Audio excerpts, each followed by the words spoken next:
Pernah kepikiran nggak sih? Kenapa ya kota kita bentuknya kayak sekarang? Kenapa ada taman di situ, kawasan industri di sana, dan kenapa kompleks perumahan dibangunnya di sini?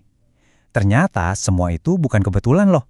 Ada semacam cetak biru tak terlihat yang mengatur semuanya. Nah, yuk kita bongkar bareng-bareng cetak biru yang diam-diam membentuk dunia kita ini. Coba deh bayangin sebentar, kota ideal versi kamu itu yang kayak gimana? Apakah yang banyak banget tamannya, udaranya sejuk? Atau mungkin yang transportasinya super canggih, jadi nggak perlu lagi tuh drama macet-macetan di jalan? Atau kota yang penuh peluang, di mana cari kerja itu gampang? Nah, visi-visi seperti inilah yang jadi titik awal dari segalanya. Jadi, semua mimpi dan visi ideal tadi ternyata ada loh sebuah bidang ilmu yang tugasnya menerjemahkan itu semua jadi sebuah rencana yang nyata dan terstruktur. Namanya adalah tata ruang. Anggap saja ini semacam buku panduan atau aturan main yang jadi dasar pembangunan lingkungan tempat kita tinggal. Oke, kita masuk ke bagian pertama, cetak biru kota impian. Kita mulai dari fondasinya dulu ya. Jadi apa sih sebenarnya tata ruang itu? Gampangnya gini, tata ruang adalah sekumpulan kebijakan dan peraturan yang menentukan lahan di sebuah wilayah itu boleh dipakai buat apa aja. Ini semacam aturan main yang disepakati bersama, tujuannya supaya pembangunan itu nggak asal-asalan, tapi teratur dan sesuai dengan rencana jangka panjang. Lanjut ke bagian kedua, aturan main tata ruang. Nah, kalau udah ada aturannya, gimana cara mainnya? Apa aja sih alat yang dipakai para perencana? Prosesnya itu punya 4 langkah utama. Pertama, mengarahkan penggunaan lahan. Kedua, mengendalikan pertumbuhan kota, biar nggak melebar kemana-mana. Ketiga, merencanakan infrastruktur pendukungnya.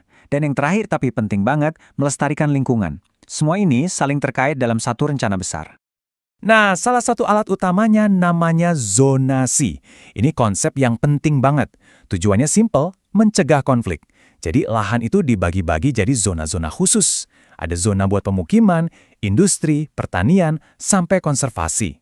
Dengan begini, kita bisa pastiin nggak ada pabrik yang tiba-tiba dibangun di tengah hutan lindung atau di sebelah rumah kamu. Semua di tempatnya masing-masing. Berikutnya, soal mengendalikan pertumbuhan. Tanpa rencana, sebuah kota bisa tumbuh liar dan tak terkendali, atau yang sering disebut urban sprawl.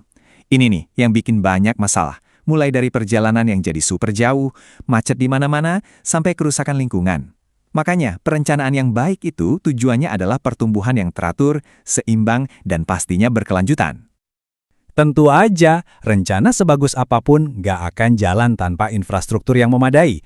Nah, perencanaan tata ruang inilah yang jadi panduan buat nentuin di mana jalan raya, jalur kereta, atau transportasi publik harus dibangun. Tujuannya? Ya jelas, biar hidup kita lebih mudah dan ekonomi berputar lebih kencang. Contohnya lewat konsep Transit Oriented Development atau TOD. Jadi, kalau semua aturan main tadi dijalankan dengan benar, hasilnya apa sih? Hasilnya adalah kepastian. Konflik sengketa lahan bisa berkurang, investor jadi lebih percaya diri buat menanam modal, ekosistem alam kita lebih terjaga, dan yang paling penting, kita semua bisa tinggal di lingkungan yang lebih stabil dan layak huni. Oke, kita masuk ke bagian 3, dampak ekonomi dan sosial, karena setiap garis yang digambar di peta itu punya konsekuensi langsung di kehidupan nyata kita. Penting buat kita sadari, perencanaan tata ruang itu bukan sekedar gambar-gambar di atas peta. Setiap keputusan, setiap garis yang ditarik, itu bisa menciptakan efek domino. Ini tuh soal untung rugi, yang dampaknya bisa kemana-mana. Mulai dari lapangan pekerjaan, biaya hidup kita sehari-hari, sampai cara kita berinteraksi dengan tetangga. Biar lebih kebayang, kita ambil contoh nyata ya. Misalkan, pemerintah memutuskan untuk membangun kawasan industri baru. Di satu sisi, manfaatnya jelas kelihatan. Bakal ada banyak lapangan kerja baru, ekonomi lokal jadi tumbuh. Tapi, di sisi lain, risikonya juga ada. Bisa jadi muncul kemacetan parah, pemukiman liar di sekitarnya, sampai masalah sosial baru. Nah, tugas perencana yang baik itu harus bisa menimbang dan mengelola kedua sisi ini. Sekarang kita sampai di bagian 4, tantangan di lapangan.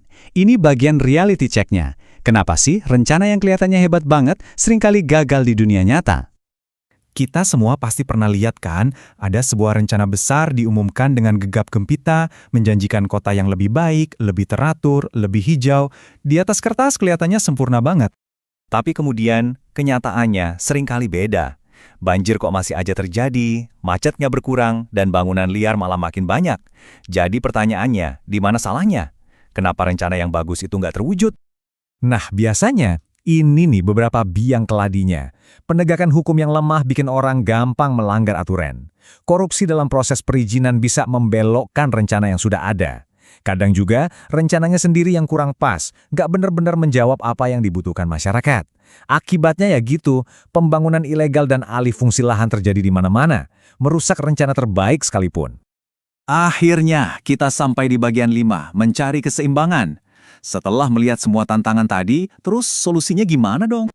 Kutipan ini sebenarnya merangkum jawabannya dengan sangat pas. Kunci keberhasilan itu ada di 3 hal. Pertama, koordinasi yang solid antar semua pihak terkait. Kedua, penegakan hukum yang tegas tanpa pandang bulu. Dan ketiga, kemauan untuk beradaptasi dengan kebutuhan nyata masyarakat di lapangan. Pada akhirnya, inilah yang perlu kita ingat bareng-bareng. Tata ruang itu alat yang sangat-sangat kuat untuk membentuk masa depan sebuah wilayah. Punya cetak biru itu penting banget. Tapi untuk mengubah cetak biru itu dari sekedar gambar di kertas menjadi kenyataan, butuh usaha, integritas, dan kerjasama yang nggak pernah putus. Sebagai penutup, aku mau kasih satu pertanyaan buat kamu renungkan. Setelah kita bahas semua ini, coba deh pikirin tentang kota atau daerah tempat tinggalmu sendiri. Kalau kamu bisa kasih satu usulan, satu langkah konkret untuk membuat cetak biru di kotamu jadi lebih baik, kira-kira apa ya usulanmu itu?